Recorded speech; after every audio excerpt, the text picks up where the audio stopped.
नमस्कार, DV news में आपका स्वागत है। आइए खबरों पर विस्तार से नजर डालते हैं। रूस और यूक्रेन के बीच चल रहा युद्ध शनिवार को अपने 10वें दिन पर पहुंच गया। रूस की मिसाइलें लगातार यूक्रेन की राजधानी कीव, खार्किव सहित कई बड़े शहरों को अपना निशाना बना रही हैं। ऐसे में युद्धग्रस्त देश की स्थिति काफी भयावह बनी हुई है। इस बीच यूक्रेन से भारतीय छात्रों को रेस्क्यू ऑपरेशन भी लगातार किया जा रहा है और भारत की तरफ से चलाए जा रहे ऑपरेशन गंगा के तहत अब 7,000 से भी ज्यादा भारतीयों को पहले ही वहां से निकाला जा चुका है, जबकि अगले 2 दिनों में 8,000 से ज्यादा लोगों को घर वापस लाया जाएगा और जिसकी जानकारी विदेश मंत्रालय ने दी है। इस बीच रोमानियाई सीमा पर फंसे हुए एक भारतीय युवक का बर्थडे सेलिब्रेशन किया गया, जिसकी तस्वीरें अब सामने आई हैं। यूक्रेन पर रूस के हमले के बाद भारत सरकार लगातार अपने नागरिकों की सुरक्षा के लिए ठोस कदम उठा रही है। तनावपूर्ण स्थिति में फंसे छात्रों को यूक्रेन के पड़ोसी देशों से रेस्क्यू किया जा रहा है। ऐसे में यूक्रेन छोड़कर पड़ोसी देश रोमानिया पहुंचे छात्रों में से एक भारतीय युवक कार्तिक का कल जन्मदिन था, जिसका केक काटकर बर्थडे सेलिब्रेट किया गया। जानकारी के मुताबिक शुक्रवार को कार्तिक का जन्मदिन था। ऐसे में रोमानियाई बॉर्डर पर लगे छात्रों के कैंप के अंदर उसका सेलिब्रेट किया गया बर्थडे। और तस्वीरों में आप देख सकते हैं कि छात्र के जन्मदिन के मौके पर एक साथ कई केक काटकर खुशियां मनाई गई। उसके साथ वहां कई भारतीय और विदेशी छात्र भी मौके पर मौजूद हैं। उत्तर प्रदेश में आखिरी चरण का चुनाव 7 मार्च को आयोजित होने वाला है।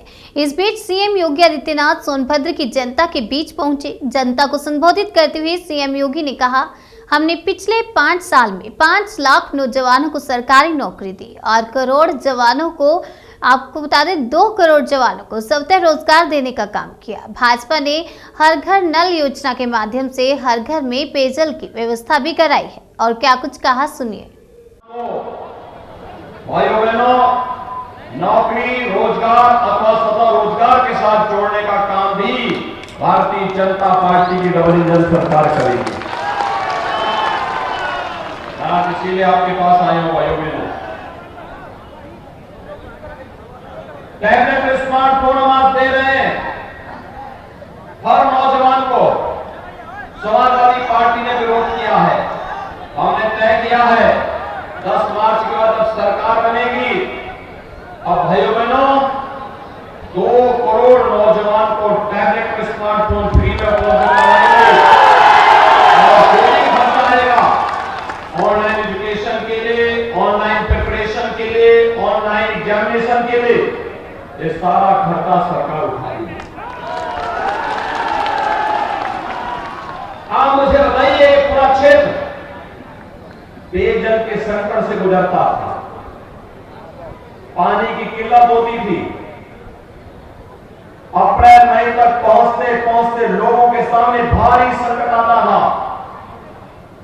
आज तो भाइयों बहनों भारतीय जनता पार्टी की डबल इंजन सरकार ने हर घर नल योजना के माध्यम से हर घर को शुद्ध पेयजल, आरओ का पानी हर घर तक पहुंचाने की व्यवस्था बना दी है ना।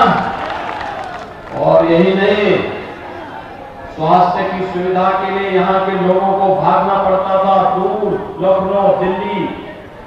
अब तो हमने मेडिकल कॉलेज आपके सोनभद्र में ही दे दिया है। सोनभद्र में मेडिकल कॉलेज बन रहा है।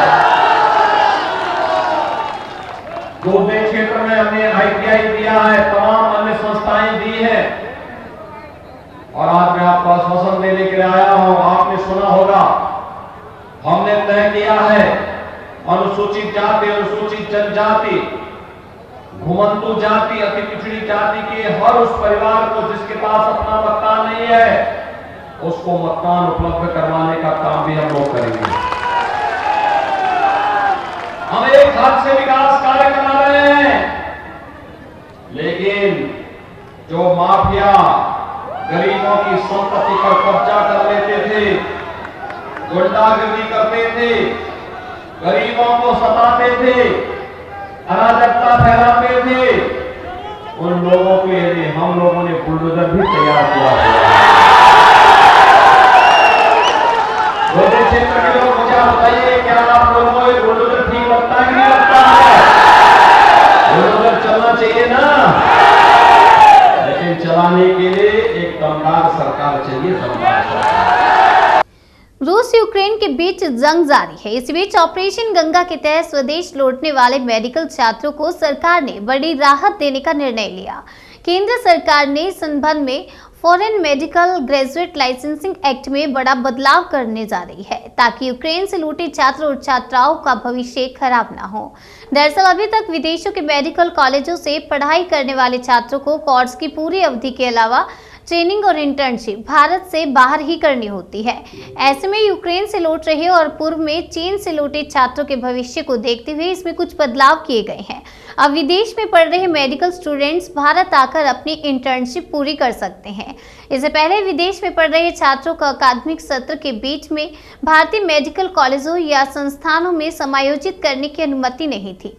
इसको लेकर नेशनल मेडिकल कमीशन ने एक सर्कुलर जारी किया है। सर्कुलर में कहा गया है कि कई ऐसे विदेशी मेडिकल ग्रेजुएट हैं जिनकी ऐसी मजबूर स्थिति के चलते इंटर्नशिप अधूरी है। कोविड-19 महामारी और युद्ध जैसी आपदा उनके नियंत्रण से बाहर है। ऐसे में उनकी पीड़ा और तनाव को ध्यान में रखते हुए छात्र बची हुई इंटर्नशिप भारत से पूरी कर सकते हैं। स्टेट मेडिकल काउंसिल भी ऐसा कर सकते हैं, बशर्ते कि उम्मीदवारों ने भारत में इंटर्नशिप पूरा करने के लिए आवेदन करने से पहले FMGE क्लियर किया हो। और बता दें कि मीडिया रिपोर्ट्स के मुताबिक चीन और यूक्रेन से लौटे करीब 25,000 छात्रों को FMGL एक्ट में बदलाव का लाभ मिल सकता है। आइए अब रुक करते हैं अगली खबर की ओर। देश के 5 राज्यों में अब विधानसभा चुनाव के नतीजों की घड़ी नजदीक आती जा रही है। इसी के साथ आरोप प्रत्यारोप के दौर भी तेजी पकड़ चुके हैं। चुनाव नतीजों से पहले कई नेताओं की फोन टैपिंग के आरोप लगाए जा रहे हैं। शनिवार को शिवसेना नेता संजय राउत ने इसी को लेकर आरोप लगाया है। क्या कुछ कहा उन्होंने, आइए आपको सुनाते हैं। और खास करके जहाँ जहाँ अभी चुनाव हो रहे हैं और जहाँ जल्दी ही नतीजे आएंगे, वहाँ के बहुत से नेताओं के फ़ोन टैपिंग चल रहे हैं। कल ही मुझे गोवा के कांग्रेस के बड़े नेता दिगंबर कामत साहब मिले। कामत साहब ने भी ये चिंता व्यक्त की कि हमारे फ़ोन टैप हो रहे हैं। और कल ही गोवा में कांग्रेस की तरफ से फ़ोन टैपिंग के मामले में एक बड़ी जनता को जानकारी भी दी है। और ये सच है। महाराष्ट्र में भी यही हुआ था 2 साल पहले, 2019 में, जब सरकार हमारी महाविकास आघाड़ी की सरकार बंद रही थी, तो हमारे सबके फोन टैप हो रहे थे। ऑन रिकॉर्ड है। अब उनके ऊपर तो FIR लॉन्च हो गई है वो लेडी ऑफिसर के खिलाफ। गोवा में यही महाराष्ट्र पैटर्न फोन टैपिंग का अब चल रहा है। और निश्चित तौर से ये संयोग की बात है, उस वक्त जो महाराष्ट्र के नेता थे वो गोवा के प्रभारी हैं, तो महाराष्ट्र पैटर्न गोवा में चल रहा है। महाराष्ट्र पैटर्न फोन टैपिंग का शायद उत्तर प्रदेश में भी चल रहा होगा। मुझे अखिलेश यादव की भी चिंता है। धन्यवाद। मेरठ के पास दोराला रेलवे स्टेशन पर शनिवार को सहारनपुर से दिल्ली जा रही एक ट्रेन के इंजन और 2 डिब्बों में आग लग गई। आग के कारणों का अभी पता नहीं चल पाया है। इस घटना में किसी के हताहत होने की सूचना नहीं है। ये ट्रेन सहारनपुर से आ रही थी। ट्रेन में जब आग लगी तो सबसे पहले कोच को अलग किया गया। इस दौरान कुछ यात्री कोच को अलग करने के लिए ट्रेन को धक्का लगाते नजर आए। बताया जा रहा है कि सकूती स्टेशन पहुंचने पर एक बोगी से बदबू आने लगी और धुआं उठने लगा, जिसके बाद ट्रेन को मेरठ के दोरोला स्टेशन पर रोक दिया गया। इतनी देर में आग ने 3 बोगियों को अपने चपेट में ले लिया।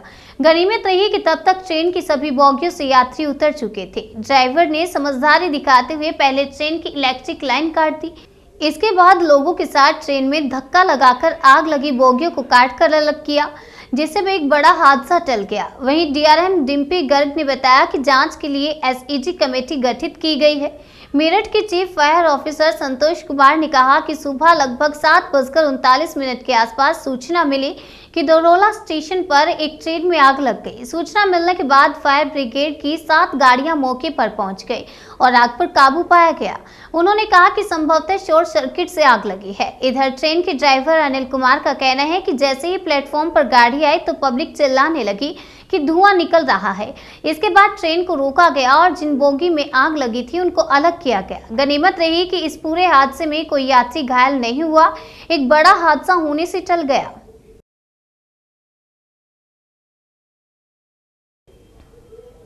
आइए अब अगली खबर की ओर बढ़ते हैं। उत्तर प्रदेश विधानसभा चुनाव के आखिरी चरण का प्रचार थमने जा रहा है, मगर राजनीतिक दल पूरी ताकत के साथ प्रचार में जुटे हैं। समाजवादी पार्टी के मुखिया अखिलेश यादव ने भी आजमगढ़ में चुनाव प्रचार किया। इस दौरान अखिलेश यादव ने योगी आदित्यनाथ पर बड़ा हमला बोला। उन्होंने कहा कि जो लोग गर्मी निकाल रहे थे वे 6 चरणों में ही ठंडे पड़ गए, उनके घरों से झंडे उतार लिए गए हैं। अखिलेश ने कहा कि छठे चरण में ही समाजवादी पार्टी ने छक्के छुड़ा दिए। ये बाबा मुख्यमंत्री को 6 चरणों के मतदान के बाद नींद नहीं आ रही है। पूरा यकीन है कि धुआं उड़ाने वाले इस बार धुआं धुआं हो जाएंगे। नौजवानों, जो गर्मी निकाल रहे थे 6 चरणों में ठंडे हो गए। बताओ, उनके नेता ठंडे हो गए कि नहीं हो गए? और उनके नेताओं ने अपनी गाड़ियों से झंडे उतार लिए, घरों से झंडे उतर गए कि नहीं उतर गए? और मैं अपने नौजवानों को भरोसा दिला के जा रहा हूं, समाजवादी सरकार बनेगी तो फौज में भर्ती निकलवाने का काम समाजवादी लोग करेंगे। न केवल फौज में भर्ती बल्कि पुलिस में भी दोबारा भर्ती करने का काम समाजवादी सरकार में होगा। 11 लाख जो पद खाली हैं, उन पदों को भर करके अपने नौजवानों को नौकरी और उनके भविष्य को बेहतर बनाने का काम करेंगे। बताओ, बीजेपी ने बच्चों की पढ़ाई बर्बाद कर दी क्या नहीं कर दी? पिछले 3 साल से हमारे बच्चों की पढ़ाई चौपट हो गई है। इसलिए मैं अपने बीएड टेट वालों को, शिक्षा मित्र को, 57,000 शिक्षक भर्ती वालों को कह के जा रहा हूं कि समाजवादी सरकार बनेगी तो बीएड टेट वालों को समायोजित किया जाएगा और नई शिक्षक भर्ती निकाल करके भी आप लोगों का मौका देने का काम होगा।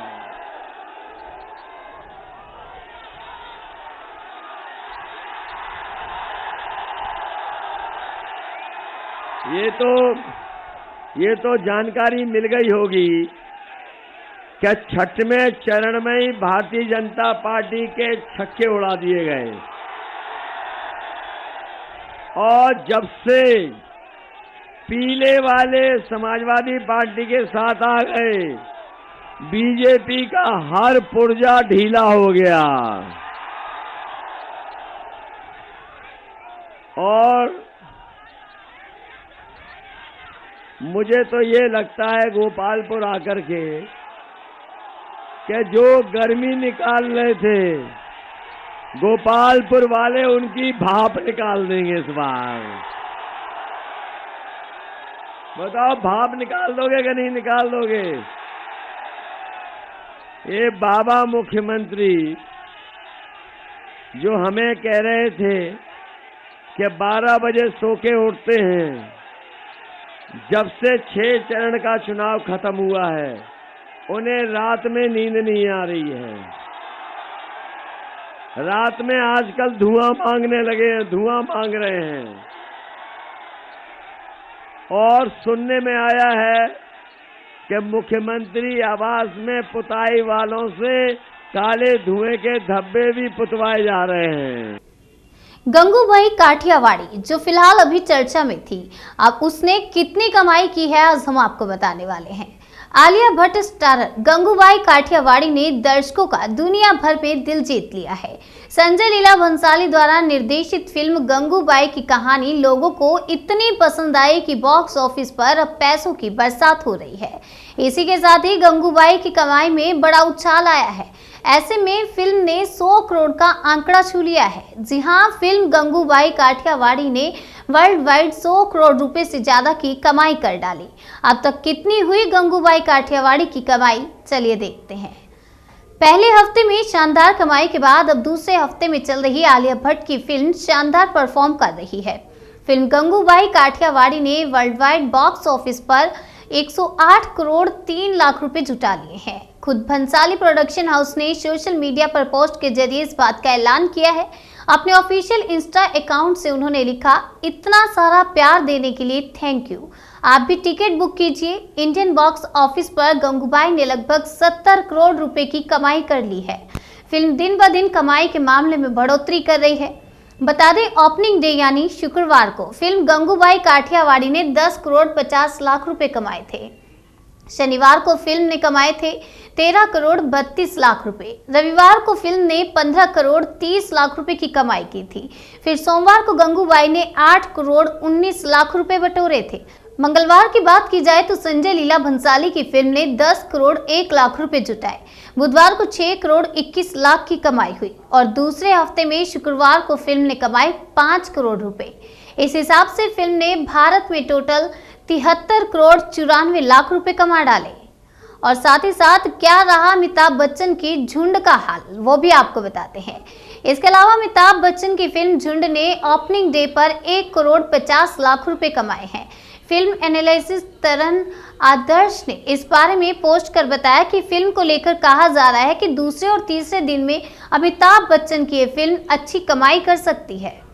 और वहीं बात करें साउथ की फिल्म वल्ली मईने की कितनी कमाई उसने की है। इधर साउथ सुपरस्टार अजीत कुमार की फिल्म वल्ली मई ने 9वें दिन वर्ल्ड वाइड लगभग 200 करोड़ रुपए की कमाई कर डाली। फिल्म ने अपने पहले वीक में 193 करोड़ 41 लाख रुपए कमाए थे। वहीं दूसरे वीक के पहले दिन में फिल्म ने 4 करोड़ 50 लाख रुपए कमाए। ऐसे में फिल्म ने 197 करोड़ 91 लाख रुपए कमाए हैं। वहीं भीमला नायक की कितनी कमाई हुई है, चलिए वो भी आपको बताते हैं। साउथ की फिल्म भीमला नायक ने 8वें दिन में वर्ल्ड वाइड टोटल 170 करोड़ रुपए कमा डाले। पहले दिन फिल्म ने 61 करोड़ 24 लाख रुपए, दूसरे दिन 32 करोड़ 51 लाख रुपए, तीसरे दिन 34 करोड़ 63 लाख रुपए और वहीं चौथे दिन की बात करें तो 13 करोड़ 70 लाख रुपए और पांचवें दिन 15 करोड़ 35 लाख रुपए कमाए।